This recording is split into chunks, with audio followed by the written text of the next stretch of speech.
In today's video, I'll show you how to reset your N8N password in just a few minutes to keep your account secure. Start by opening your preferred web browser and navigating to the official N8N website. Once logged in, click the settings icon beside your initials in the bottom left corner.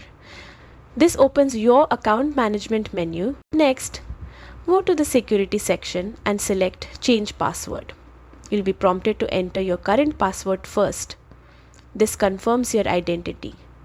Then type your new password, making sure it's strong with a mix of letters, numbers, and symbols. Finally, re-enter the new password to confirm it. Once completed, your password is successfully updated and your N8N account is secure.